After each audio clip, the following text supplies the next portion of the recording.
5 M's of investing. Market maker, macroeconomics, mid-cap, margin call. Market maker is an individual participant or member firm of an exchange that buys and sells securities for its own account. Market makers provide the market with liquidity and depth while profiting from the difference in the bid-ask spread. Macroeconomics is the branch of economics that deals with the structure, performance, behavior, and decision-making of the whole, or aggregate, economy. Mid-cap fund is a pooled investment, such as a mutual fund, that focuses on companies with a market capitalization in the middle range of listed stocks. Mid-cap stocks tend to offer investors greater growth potential than large-cap stocks, but with less volatility and risk than small-cap stocks.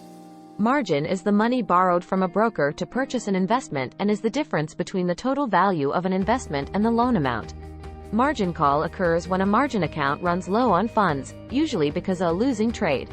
Margin calls are demands for additional capital or securities to bring a margin account up to the maintenance requirement.